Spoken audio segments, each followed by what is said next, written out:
नमस्कार, आप देख रहे हैं सिटी पोस्ट लाइव। मैं हूं रिया रजक। पूर्णिया में 5 लोगों पर तेजाब डाल दिया गया है। इससे साफ पता चल रहा है कि अब बेकसूरों के सर पे अपराधी तांडव कर रहे हैं। क्या है ये पूरा मामला, इस पे जानकारी देने के लिए सिटी पोस्ट लाइव के संपादक दीपक शर्मा मौजूद है। सर, क्या हो रहा है ये? पूर्णिया में 5 लोगों पर तेजाब डाला गया है और यह आरोपी जो है उसका नाम है राजीव सोनार। अब ये जो राजीव सोनार है, जो हमारे संवाददाता ने पूर्णिया से जो खबर भेजी है उसके मुताबिक राजीव सोनार ने जाति सूचक शब्द का इस्तेमाल किया था। अब जब इन लोगों ने विरोध किया तो इन लोगों को पीटा गया और पीटने के बाद स्थानीय लोग वहाँ जमा हुए। ये बड़हरा की घटना है, पूर्णिया के बड़हरा की। स्थानीय लोग जब जमा हुए तो स्थानीय लोगों ने बीच बचाव करके उन्हें छुड़ा दिया। अभी वे लोग कल जा रहे थे रास्ते से, तो राजीव सोनार और उसके 8 साथी आए और बिना कुछ कहे, बिना किसी बात के सीधे पीछा करते हुए उनके शरीर पर तेजाब फेंक दिया। 3 लोगों के शरीर पर, एक बुजुर्ग और एक महिला जो रास्ते से गुजर रहे थे, राहगीर थे, वे भी जब तेजाब फेंका तो वो भी इसकी चपेट में आ गए और उन्हें भी तेजाब, उनके शरीर पर भी तेजाब चला गया। तो कुल 5 लोगों पर तेजाब फेंक दिया गया है। इन 5 लोगों को GMCH पूर्णिया में एडमिट कराया गया है। पूरे पूर्णिया में दहशत का माहौल है और राजीव सोनार जो आरोपी है वह फरार है। हम आपको बताते हैं कि पूरा मामला क्या है। पूरा मामला यह है कि इसमें 3 युवक, एक बुजुर्ग और एक महिला घायल जख्मी हुए हैं। इनका GMCH में इलाज चल रहा है। आरोप है कि 8 लोगों ने मिलकर इस घटना को अंजाम दिया। ये एक ही परिवार के हैं क्या 5 लोग? 3 परिवार के नहीं हैं, 3 लोग जान पहचान के हैं और 2 लोग राहगीर थे जिन्हें कोई मतलब नहीं था कि किसका किससे विवाद है। वे लोग रास्ते से गुजर रहे थे। वहाँ इन लोगों ने जब तेजाब फेंका तो वो बुजुर्ग और महिला इसकी चपेट में आ गए। जो घायल हैं उनके नाम हमारे संवाददाता ने पूर्णिया से भेजे हैं। घायल का नाम है वासुदेवपुर का निवासी है रमेश कुमार शाह का बेटा मृत्युंजय कुमार, महज 17 साल उम्र है उसकी। हिमांशु कुमार महज 19 साल उम्र है और शिपिन दास के बेटे नीलेश कुमार मात्र 17 साल उम्र है।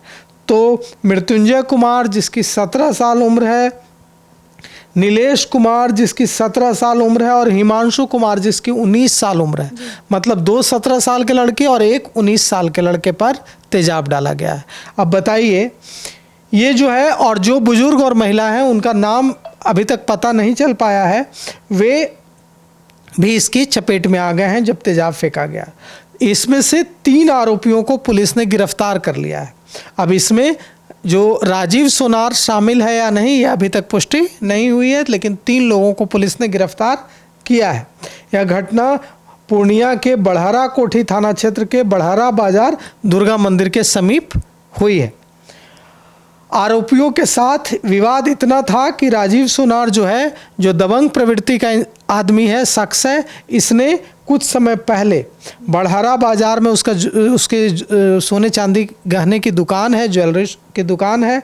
इसने नीलेश और उसके दोस्तों के लिए जाति सूचक शब्द का इस्तेमाल किया था और जब इन लोगों ने विरोध किया तो विरोध करने पर इन लोगों को बुरी तरह से मारा पीटा। उसके बाद ये लोग कल रविवार को जा रहे थे अपना मोबाइल ठीक कराने बाजार में, तो मारपीट शुरू कर दी थी। अब सोचिए कि अब बड़हरा कोठी के थानाध्यक्ष संजय कुमार ने बताया है कि पुलिस घटनास्थल पर पहुंची है और लिखित आवेदन मिला है। 3 लोगों को गिरफ्तार किया गया है। घटना में शामिल अन्य लोगों की तलाश की जा रही है। आप सोचिए कि क्या हालत है छोटे से विवाद में। और विवाद क्या है, आप क्यों किसी को जाति सूचक शब्द से संबोधित कीजिएगा। और देखिए, यही जो बात है कि नव सामंत तैयार हो रहा है जिन्हें जुल्म करने में मज़ा आता है। अब सोचिए कि ये जो राजीव सोनार है, ये इस पर आरोप है कि इसने पहले बिना मतलब जाति सूचक शब्द से पुकारा, आपत्तिजनक अपमानजनक शब्द से पुकारा उन लोगों को। उन लोगों ने विरोध किया तो मारा पिटा। उसके बाद वे लोग, स्थानीय लोगों ने मामला शांत करा दिया, वे लोग चले गए। उसके बाद जब बाजार फिर आए तो उन पर तेजाब डलवा दिया। बताइए, ये जो इस तरह के हालात हैं समाज में, बिहार में, हम सारा दोष पुलिस पर नहीं डाल सकते हैं। अब बताइए, इसमें रंगदारी का विवाद तो नहीं है, इसमें कोई एक्सटॉर्शन तो नहीं है, ये तो मानसिकता की बात है, एक मामूली सी बात। आप सोचिए, मानसिकता की बात है ना ये, कि आप किसी का अपमान करते हैं, किसी के लिए जाति सूचक शब्द का इस्तेमाल करते हैं, और वो जब विरोध करता है तो आपको इतना नागवार गुजरता है कि आप उस पर तेजाब डलवा देते हैं। माइंडसेट। आप सोचिए कि बिल्कुल माइंडसेट का सवाल है कि हमारा समाज अगर ऊपर उठने से इनकार कर देगा तो कैसे हम बेहतरी की ओर जाएंगे, कैसे हम एक बेहतर बिहार बनाएंगे। और पुलिस क्या ही कर लेगी, पुलिस ऐसे मामलों को कैसे रोक देगी। अपराधी की उम्र क्या हो सकती है? नहीं, अपराधी की उम्र जो भी हो, पीड़ित की उम्र तो 17-19 है ना, अपराधी तो जाएगा ही जेल और कुछ समय बाद छूट कर भी आएगा। पीड़ित की उम्र है 17 साल 19 साल। अब बताइए, 17-19 साल के बच्चे हैं ये, इन पर तेजाब डाल दिया जा रहा है और गंभीर स्थिति में झुलस गए हैं। एक महिला जिसका कोई कसूर नहीं था, रास्ते से जा रही थी, वो इसके शिकार हो गई। एक बुजुर्ग जिसका कोई कसूर नहीं था, रास्ते से जा रहे थे, वे इसका शिकार हो गए। तो निश्चित रूप से अब सिर्फ पुलिस पर उंगली उठाने से नहीं होगा, बिहार को इंट्रोस्पेक्शन करना होगा, इंट्रोस्पेक्ट करना होगा कि क्या हम एक ऐसा समाज बना रहे हैं जहां इस तरह से ऐसी ऐसी बातों पर कोई किसी पर तेजाब डाल देता है। अब झांकना होगा और सोचना होगा कि एक अपराध मुक्त समाज बनाने की जवाबदेही सिर्फ पुलिस की नहीं है, यह हमारी भी जवाबदेही है, आपकी भी जवाबदेही है कि हम अपने बच्चों पर, अपने युवाओं पर नज़र रखें कि वो क्या कर रहे हैं, कहाँ जा रहे हैं, किस संगति में बैठ रहे हैं, क्या सोच रहे हैं, उनकी मानसिकता किस ओर जा रही है। और जब तक हम उनको यह नहीं सिखाएंगे कि हर इंसान बराबर होता है, चाहे वो किसी जाति, कास्ट, क्रीड, किसी भी जाति नस्ल का हो, हर व्यक्ति, चाहे वो गोरा हो, चाहे वो काला हो, चाहे वो किसी भी धर्म का हो, चाहे किसी भी जाति का हो, कास्ट का हो, क्रीड का हो, हर व्यक्ति बराबर होता है, वो इंसान है, मानव है। जब तक हम यह नहीं सिखाएंगे तब तक मानसिकता नहीं बदलेगी, जब तक एक दूसरे के प्रति सम्मान का भाव नहीं आएगा। और यह जो घटना है, यह दिल दुखाने वाली है, चोट पहुंचाने वाली है और सिर शर्म से झुकाने वाली है। छपरा में भी एक कारोबारी की हत्या कर दी गई है, मतलब उसके बाद कारोबार में खौफ आ गया है। कारोबारियों में खौफ आएगा ही, क्योंकि यह मामला, हम अभी इस मामले के बारे में बोल रहे थे कि इस मामले को पुलिस नहीं कैसे रोक देगी, यह तो मानसिकता का सवाल है। लेकिन ये जो छपरा वाला जिसका आप जिक्र कर रहे हैं, महावीर हार्डवेयर के मालिक कि कल गोली मारकर हत्या कर दी गई, यह पुलिस के इकबाल पर सवाल है। यह पुलिस के इकबाल पर सवाल नहीं है, यह मानसिकता का सवाल है।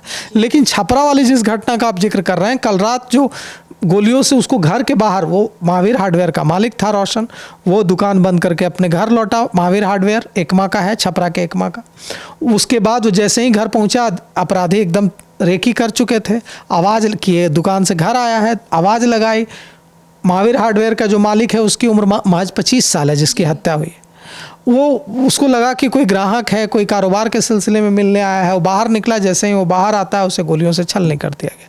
उसके बाद उसे एक निजी हॉस्पिटल ले जाया गया, वहाँ से उसे रेफ़र कर दिया गया। वो छपरा गया, छपरा में उसे बचाया नहीं जा सका, उसकी मौत हो गई। तो यह सवाल पुलिस पर है कि अगर एक अपराधी एक कारोबारी की गोली मारकर हत्या करता है तो 100 कारोबारियों में दहशत का माहौल बनता है। फिर जब कोई अपराधी किसी दूसरे कारोबारी को रंगदारी, रैंसम के लिए फ़ोन करता है तो डर से उसके पास, पुलिस के पास जाने की भी हिम्मत नहीं होती। और यही अपराधी चाहते हैं कि खौफ बने। तो अब पुलिस को अपराधियों में खौफ भरना है और आम लोगों में विश्वास कि आप पुलिस से संपर्क करें जब भी आपको थोड़ी भी ऐसी आपको जानकारी मिले कि आपकी रेकी की जा रही है, आपको पर नज़र रखी जा रही है, आप तुरंत पुलिस से संपर्क करें। यह भरोसा पुलिस को दिलाना होगा और अपराधियों में जो भरोसा है उसको तोड़ना होगा कि उनका कुछ नहीं बिगड़ेगा। अपराधियों में जो ओवर कॉन्फिडेंस आ गया है कि मेरा कुछ नहीं होगा, हमारा कुछ नहीं होगा, जेल जाएंगे, छूट के निकल जाएंगे, उसको तोड़ना होगा और आम लोगों में विश्वास जगाना होगा। तो जैसा कि आप सुन रहे थे कि एक छोटे से माइंडसेट को लेकर के, एक जाति सूची को लेकर के 3 युवक को घायल कर दिया गया। अब देखना होगा कि किस तरीके से पुलिस इन 8 अपराधियों को गिरफ्तार करती है। आपकी क्या राय हमें कमेंट बॉक्स में जरूर बताइएगा। देखते रहिए सिटी पोस्ट लाइव, तब तक के लिए धन्यवाद। हम आपको बिहार सरकार की उन योजनाओं के बारे में बताने जा रहे हैं जिनके बारे में शायद आपको ना पता हो। आज हम बात करेंगे बिहार सरकार की उन महत्वपूर्ण पेंशन योजनाओं की जो सामाजिक सुरक्षा निर्देशालय द्वारा संचालित की जा रही हैं। इन योजनाओं का उद्देश्य बुजुर्गों, विधवाओं और दिव्यांगजनों को आर्थिक सहायता देकर उन्हें सम्मानपूर्ण जीवन प्रदान करना है। पहली योजना है इंदिरा गांधी राष्ट्रीय विधवावस्था पेंशन योजना, जिसके तहत बीपीएल परिवार के 60 वर्ष या उससे अधिक आयु के बुजुर्गों को जून माह से 1100 प्रति माह की राशि दी जा रही है। इस योजना के तहत लाभार्थियों की संख्या 35,59,000 से अधिक है। दूसरी योजना है इंदिरा गांधी राष्ट्रीय विधवा पेंशन योजना, जिसमें 40 से 79 वर्ष की बीपीएल परिवार की विधवाओं को 1100 प्रति माह की पेंशन दी जाती है और लाभार्थियों की संख्या 6,32,000 से अधिक। तीसरी योजना है इंदिरा गांधी राष्ट्रीय निःशक्तता पेंशन योजना, जिसमें उन बीपीएल परिवार के 18 वर्ष या उससे अधिक आयु के दिव्यांगजनों को मिलेगी जिनकी दिव्यांगता 80% या उससे अधिक है। जून माह से 1100 प्रति माह मिल रहे हैं। लाभार्थियों की संख्या है 1,10,000 से भी ज्यादा। चौथी योजना है लक्ष्मीबाई सामाजिक सुरक्षा पेंशन योजना, जिनकी आयु 18 वर्ष या इससे अधिक है या उनकी वार्षिक आय 60,000 से कम है और ये उन्हीं विधवाओं के लिए है जो केंद्र की योजनाओं से लाभ नहीं उठा रही हैं। लाभार्थियों की संख्या 8,64,000 से भी ज्यादा है। पांचवी योजना बिहार निःशक्तता पेंशन योजना, जिसमें किसी भी आयु वर्ग के 40% या उससे अधिक दिव्यांगता वाले व्यक्तियों को 1100 प्रति माह की पेंशन मिलती है। और अंत में मुख्यमंत्री वृद्धजन पेंशन योजना, जिसके तहत 60 वर्ष से ऊपर के उन बुजुर्गों को 1100 की मासिक सहायता दी जाती है। आवेदन के लिए RTPS काउंटर या SSP MIS पोर्टल का उपयोग करें।